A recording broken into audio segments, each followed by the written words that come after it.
Am I the a-hole for moving back home after my husband left me even though I'm pregnant? I've been getting cruel messages from my ex, his family, and our friends for the past few days. My soon-to-be ex-husband Levi, 33 male, and I, 28 female, have been together for a decade, married for 5 years. I'm currently pregnant with our first baby and due next month. After I graduated, I moved back to his hometown, a major city on the West Coast, with him. I'm from a bigger city in the Midwest, but I loved living out there. I thought we were happy. We planned our baby and were so excited. But a few weeks ago, he told me he was going to file for divorce. He said he didn't want to be tied down anymore, that he was still young and needed to live his life, etc. He said there was nobody else, but I know since then he's been seeing someone. He wanted me to move out, but this is my house too. I even put down the down payment, so he's been staying with his friend Louis. I can't afford to live here on my own while maintaining my lifestyle. Sure, I could make it work, but it wouldn't be the kind of lifestyle I'd want to live, especially with a baby. I make really good money, but it's so expensive. I have friends for sure, but not the support system he does. No family here. So I've decided to move back home, and luckily my company has a location in my hometown, so I was able to keep my job. My parents have been so supportive. They're divorced and hate one another, but are now combined in their hatred of Levi, which is interesting to see. They've secured me a nice rental home in my city and refused to let me pay them back, saying I need to save to buy my next house. They're paying for my divorce lawyer and my co-pays at my new doctor here. They've said I'm doing the right thing for my baby and are happy to help. My mom is about to retire and even wants to watch my baby while I work after my maternity leave. So it's been an ideal situation for me. Levi is furious. He's claiming that I moved to get back at him and that I'm going to try to keep him out of our baby's life. I explained very clearly that I couldn't afford to be a single mom in San Diego, but he doesn't believe me. He's told everyone I moved back to get the upper hand on custody. That's not why I moved, but it's definitely a plus. His job doesn't have any locations here, and they won't keep him if he moves. He could get another job here, of course, but he says that's too much to ask of him. I told him I'd be going for child support once the baby's born, and he told me I needed to make up my mind. Could he be a dad or not? I told him he was going to be a dad regardless, and if he doesn't want to move here, then he will be a dad by paying child support. I don't think I'm the a-hole. I think I'm doing what I have to do, but I don't know what I'm supposed to say to all these people texting and calling me and telling me I'm keeping Levi's baby from him. Now for the top comments. First off, congratulations on your baby. Second, don't respond to those stupid texts. You can block those numbers. If he sends any hateful texts, especially now with the baby, you can save those and use it in court if he ever tries to go after you. What you need is a peaceful time before delivery and stress-free postpartum lifestyle. And go for child support. He's the one who wanted to leave for a free lifestyle. Now he's got it. Oh, I'm going for full child support, don't worry, LOL. It would be one thing if this was a one-night stand thing, but we planned our baby, and he's not getting out of supporting it. You did the right thing. He wanted his freedom. Now he has it. He's probably pissed that you're not begging him to stay. Good for you, sweetheart. I'm proud of you. And your parents rock. Not the a-hole. More than likely, the ones bugging you don't know the truth of the situation. I mean, they know he is divorcing me, but they think I'm being petty, and I should just scale back my lifestyle so I can afford to stay in California. Why should I scale back my hobbies, travel, and savings just to convenience him? You screwed up his plans. He wanted to be with his girlfriend and have you nearby doing all the work raising the baby, so he could visit only when he feels like it. You take care of you. His anger over not getting everything he wants after abandoning you is his problem to deal with. Don't respond to any of those calls or texts. Yeah, that's what I'm thinking. I just feel so lied to. Next story. I refuse to let my son come home after his girlfriend dumped him. I, 55 male, refused to let my 33-year-old son move back in after his girlfriend broke up with him. As much as it hurt to say no, I knew from experience what would happen if I allowed it. He's brought chaos everywhere he's lived, and no matter how many chances he's had, he's never taken responsibility for his actions. My daughter, her husband, and my grandson already live with me, and I genuinely enjoy having them here. They contribute, help with chores, and make my home feel warm and full of life. But the thought of my son moving in, making demands, avoiding responsibility, and falling back into old habits was too much for me to bear. For years, I've told him he needed to get his life together. I tried to give him guidance, support, and even resources to do better. Instead, he chose to spend his time smoking pot and playing Xbox, avoiding work and responsibility. Always found someone to blame when things didn't go his way, and it was exhausting. His girlfriend leaving him was inevitable, but instead of seeing it as a chance to change, he immediately turned to me, expecting to be rescued again. No parent wants to hear about their kid going homeless, and I did feel a deep sense of guilt. But I also knew that if I opened my door, the same cycle would repeat. Fighting, tension, financial strain, and me walking on eggshells in my own house. So I told him as gently but firmly as I could that it was time he grew up, got clean, and found a way to support himself. I reminded him that at 33, it was no longer my job to shield him from the consequences of his choices. I felt awful telling him no, but I can't keep enabling him. Sometimes love means drawing boundaries, and this was one of those times.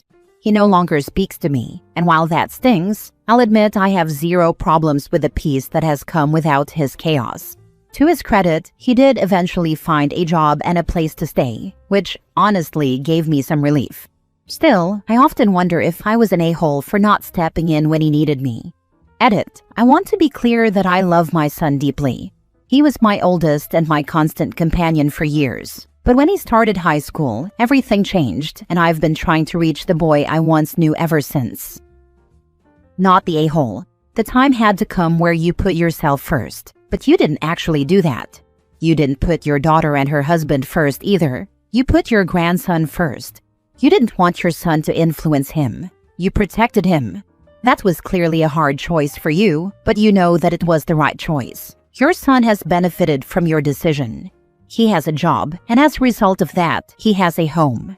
Him not speaking to you is his resentment that you didn't make everything easy for him. He might never see that your actions gave him his independence. You can see it, and you can see that you did the right thing for everyone involved. Relax. You're good here. Thank you. I think this is what I needed to hear.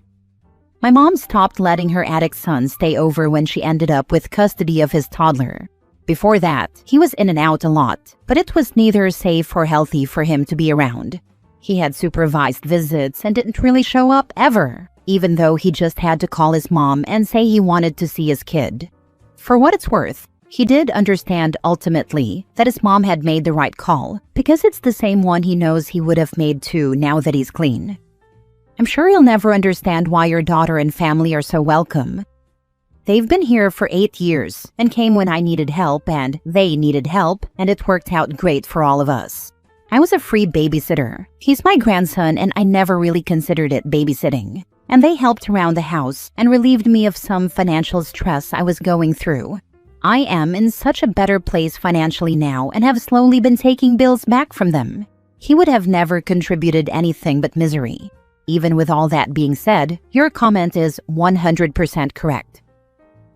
Next story. Am I the a-hole for letting my niece have fun when she lives with me after the cruel stuff she wrote and said to her stepmother? In June of this year, my 15-year-old niece Abby came to live with me, 28 male, and I became her legal guardian. My brother is her father.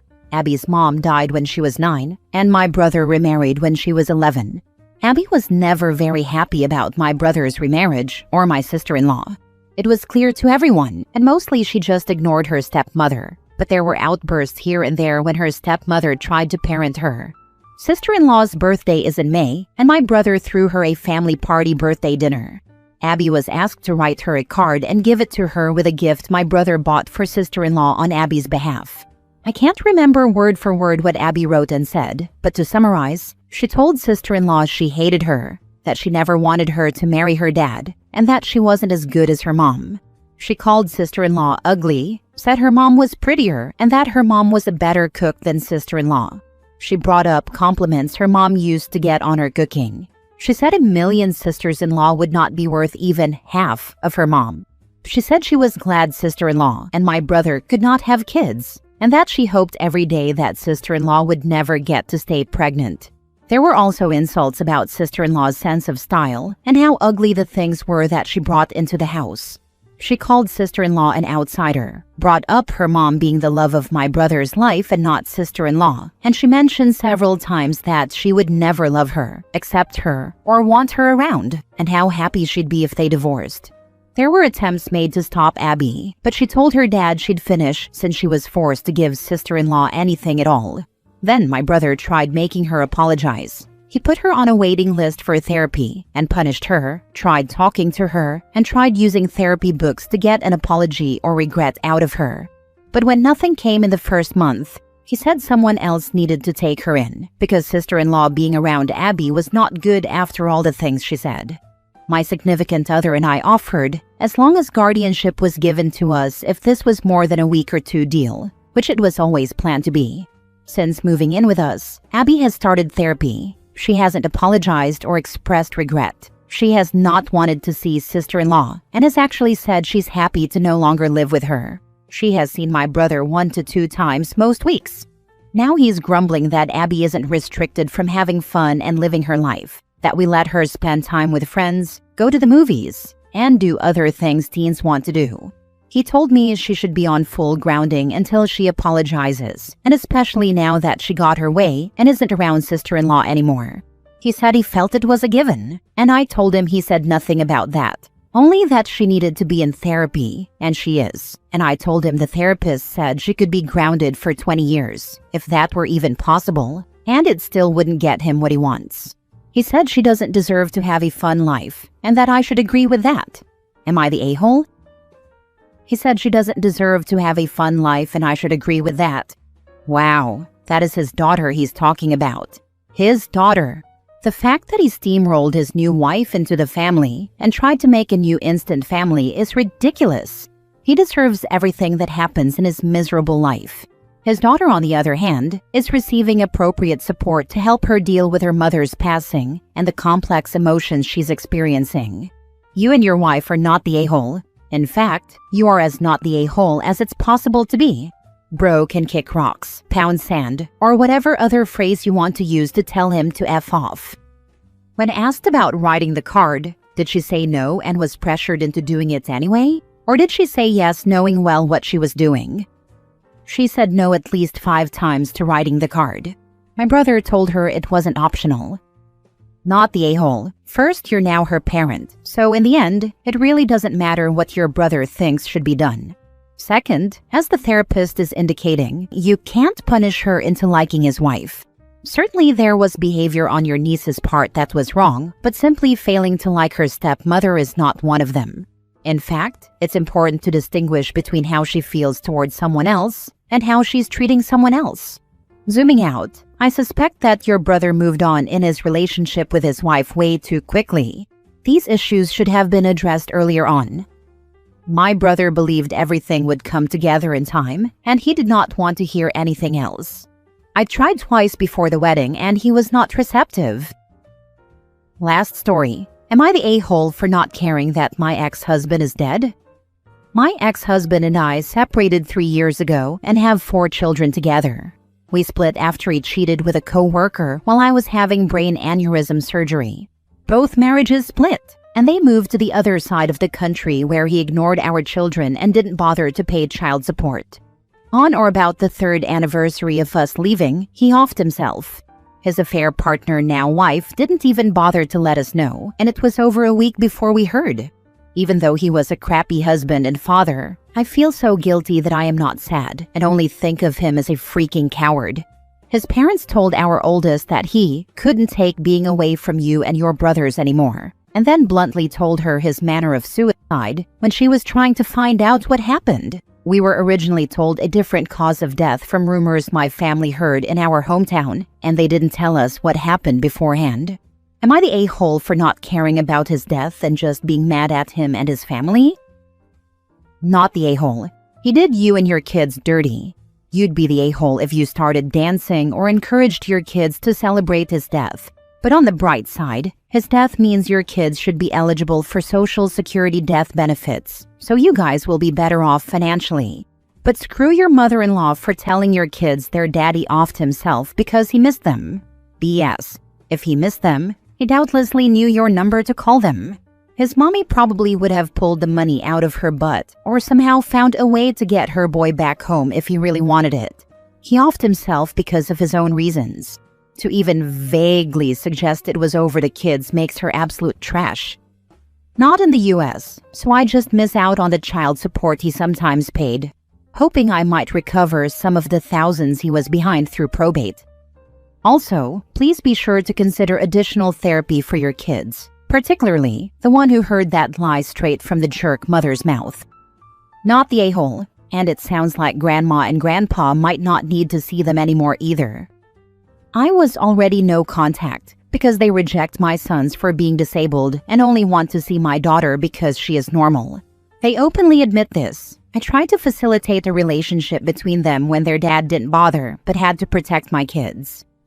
Then putting the blame squarely on you and your children?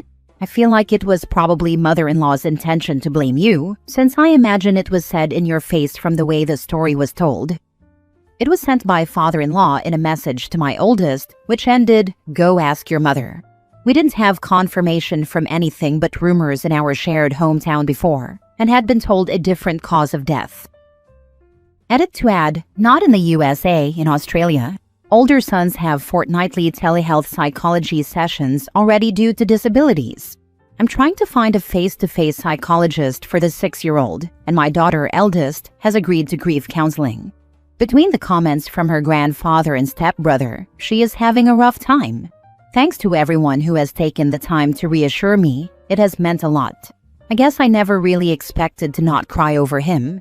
I did love him once upon a time, or I loved who I thought he was.